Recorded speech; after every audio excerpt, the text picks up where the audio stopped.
you ever walked into a room and felt eyes on you? Not because of what you did, but because of who people thought you were? What if, in that moment, you held the power to flip their judgment upside down? Welcome to the Jones Life Stories, where real-life moments meet raw truth and unstoppable motivation. Today, we're diving into a story that'll make you rethink snap judgments, spark your inner strength, and remind you that your worth isn't defined by someone else's prejudice. Buckle up, hit that like button, subscribe to the Jones Life Stories, and drop a comment telling us where you're watching from, because this one's going to hit deep. Malik Barnes wasn't looking for trouble. He just wanted a car, a reliable, used 2013 Toyota Corolla to replace his old Civic that had coughed its last breath on a freeway last week. He walked into Sterling Auto, a dealership with glowing reviews, dressed simply, gray hoodie, clean jeans, manila folder with his pre-approved financing tucked under his arm. The plan was straightforward: sign the papers, drive away, get on with life. But life had other plans. As Malik stepped onto the polished showroom floor, something caught his eye. Beyond the everyday sedans and SUVs, past velvet ropes and glossy signs, sat a display that looked like it belonged in a museum. A sleek orange Lamborghini Urus, a midnight black Rolls-Royce Ghost, and at the center, a silver Bugatti Chiron, its engine purring softly as staff prepped it for a one-day showcase. The sign above read, Sterling Elite, Ultra Luxury Line Launch. Malik paused, not to gawk or snap a selfie, but to admire the engineering, the curves, the craftsmanship, the sheer audacity of the machines. He didn't touch anything. He didn't cross the ropes. He just stood, hands in his pockets, soaking in the moment. Have you ever stopped to appreciate something out of your reach, not because you wanted to own it, but because you respected what it represented? Let us know in the comments, and tell us where you're watching from. That's when Preston walked in. Blue blazer tailored to perfection, gold cufflinks glinting, loafers that had never seen dirt. He moved like he owned the air itself, flanked by two friends sipping champagne, grinning like they'd already won the day.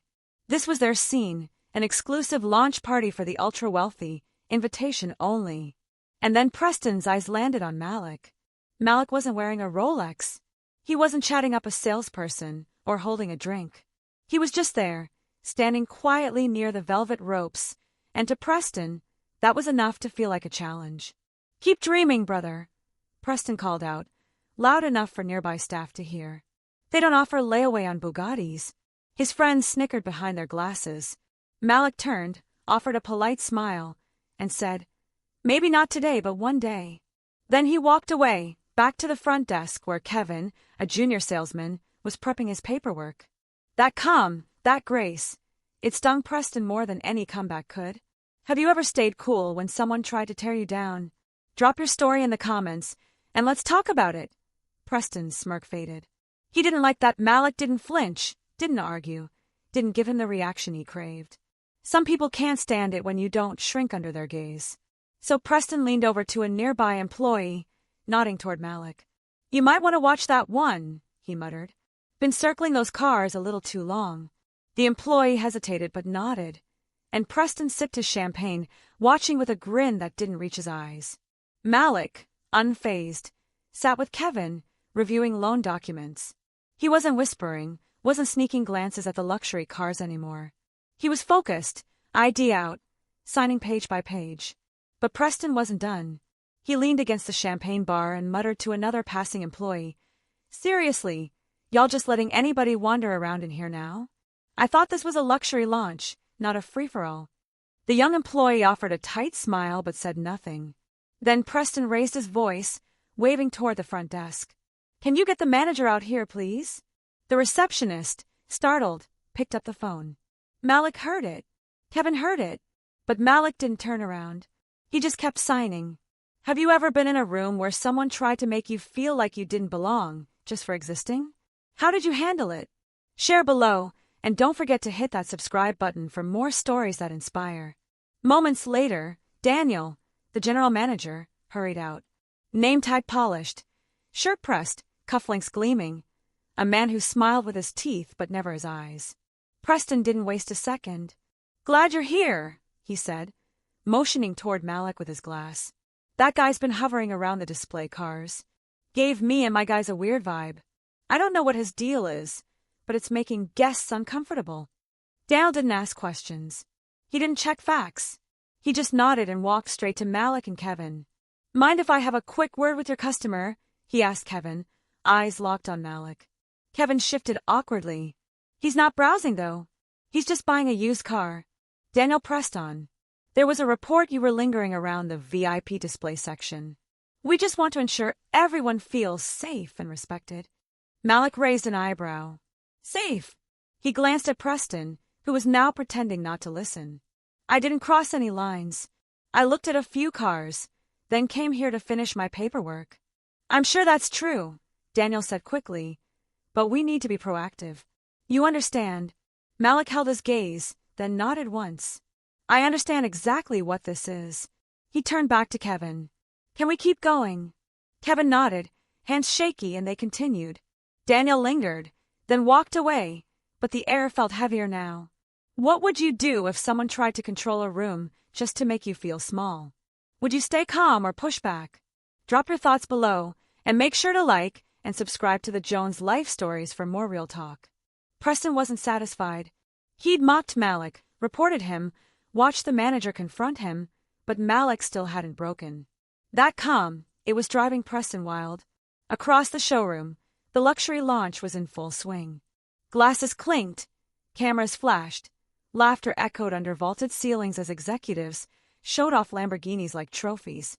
Malik, meanwhile, sat at a side desk with Kevin, double-checking loan paperwork, his ID neatly beside the documents, waiting for a printout. But the looks were starting to come. Other guests noticed the tension, not the luxury buyers, but employees, receptionists, porters, interns. They saw Preston pace the floor, glaring like he owned the place. Kevin leaned in. Hey, you okay? Malik gave a short nod. They don't want me here, he said quietly, but I'm not going anywhere. Have you ever felt that moment when the whole room shifts, not because of what you did, but because of what someone else believes about you? Tell us in the comments, and let us know where you're watching from.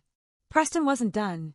He walked back to the velvet rope, set his drink down, and waited until a few eyes were on him. Then he made his move, loud enough for nearby staff to hear. Hey, who's in charge of security? I just saw that guy touch the rolls. Every head turned.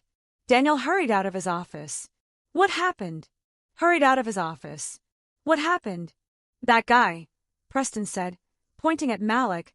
I saw him leaning over the rope, hands all over the hood. I'm telling you, he's casing the place. Probably trying to get fingerprints off. Kevin stood halfway from his chair. That's not true, he said quickly. He hasn't even gotten up. He's been sitting with me the whole time. Daniel hesitated. Preston was loud, wealthy, dressed like someone whose complaints mattered. He turned to Malik. Is that true? Malik didn't move, didn't plead. Yes, I've been sitting here the whole time. Ask your cameras. Preston scoffed. Or maybe the cameras just missed it. People like that know how to move when no one's looking. The room went quiet. Too quiet. A female employee near the coffee bar whispered, Did he really just say that? Daniel's jaw tensed. We're going to need to pause this sale for a moment, he told Kevin. I'll have someone review the footage. Malik let out a faint breath. You can pause it if you want, he said. But I'm not going to defend myself against a lie just because someone rich said it loud enough. Preston crossed his arms. Funny how that works, isn't it? You show up in a hoodie, wander around million-dollar cars, and expect people not to ask questions. Malik turned slowly. I didn't ask you anything. I didn't speak to you. And I didn't touch your car. Daniel raised a hand. Gentlemen, please, let's not escalate. We'll verify everything shortly. But the damage was done. Other customers were watching. One guy pulled out his phone. A woman ushered her child away. Kevin glanced at Malik, nervous. They're going to pull the footage. That'll clear this up. Malik nodded once. Preston leaned into the front desk and said two words that changed the room's temperature. Call security. What would you do right now? Defend yourself, or let the lie collapse under its own weight? Drop your thoughts below, and make sure to subscribe to the Jones Life Stories for the full truth as it unfolds. That's him right there, Preston barked as the front doors swung open. He's the one I told you about, messing with the rolls, acting sketchy. You better check him before he disappears. Two uniformed officers stepped into the showroom, hands near their belts. The laughter stopped. The showroom fell silent. Malik stood slowly. No panic, no sudden moves. He placed his hands behind his back and looked the officers in the eyes. The taller officer spoke first. Sir, we got a report of suspicious activity. We're going to need you to step outside. Kevin nearly jumped out of his seat. No, he's with me. He hasn't done anything.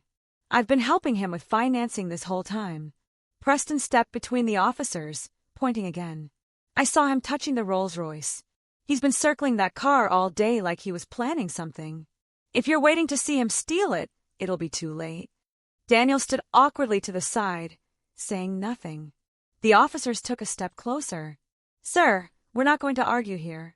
Outside now. Malik blinked slowly, took a breath, and just as he turned to move, a voice cut through the room. Hey, back off him. Heads turned. The crowd shifted. A man stepped out from the luxury wing, blazer, no tie, tan slacks, calm posture, clipboard in hand. Not security, not a cop, but every employee stood straighter when they saw him. Daniel's face changed, like he recognized him and didn't know what to say. The man walked toward them casually, like he'd been watching the whole thing. He looked at Malik, then at the officers. You're about to detain the wrong man. The taller cop frowned. And you are? The man didn't answer right away. He reached into his blazer, pulled out a slim black leather folder, and handed over a document. The officer looked it over, his eyebrows rose, his posture shifted. Then the man said, clear and final, this man, Mr. Malik Barnes, is the majority shareholder of this entire dealership group. And today he's here to observe, not shop. The oxygen left the room. Preston laughed nervously. Wait, what? Kevin dropped his pen. Daniel's face turned red, eyes darting. Malik didn't say a word. He just looked at Preston for a long, still moment. You came at me loud, threw out lies, called the cops on me, all because I looked at a car you didn't think I should look at. Preston stumbled. I didn't know. Malik cut in. You didn't know, but you acted like you did. The officer who had almost cuffed him lowered his head slightly. The man with the clipboard turned to Daniel. You and I will talk later in private. Then he turned to Malik. Sir, you want us to have this man escorted out? Malik looked Preston up and down. No need, he said. He just escorted himself out. Have you ever watched someone throw power around only to find out they picked the wrong target? What would you have done if you were Malik? Share below, and don't forget to like and subscribe to the Jones Life Stories. Preston stood there, red-faced, sweating under his designer confidence. The room was quiet now, the kind of quiet that makes every breath heavier. He looked at Malik, then at the doors, then down at the floor. He didn't just lose control of the room, he never had it. Malik didn't gloat. He made eye contact with the man who tried to have him thrown out. You wanted me to feel small, to second-guess myself, to shrink when you raised your voice.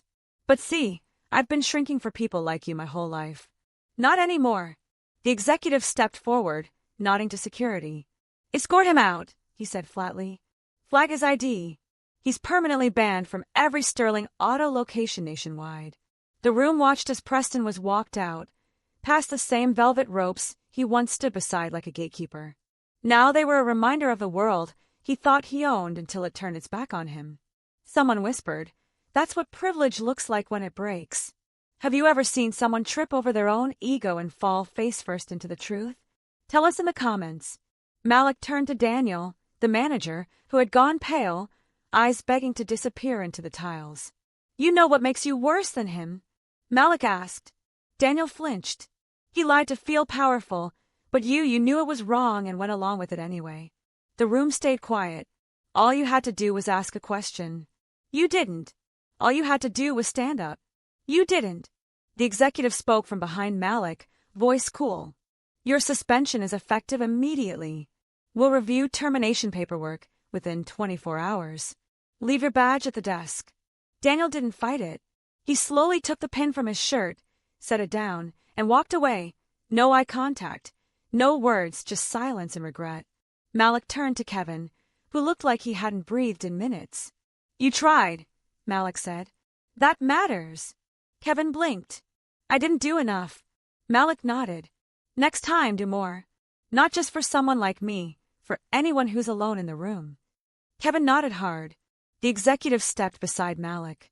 If you're ready, sir, we can walk you through the final documentation upstairs. Malik didn't answer right away. He looked over the cars, the showroom, the people who watched it all unfold. Then he said, I came here to buy a car, but I left with the truth. This place didn't need a new fleet.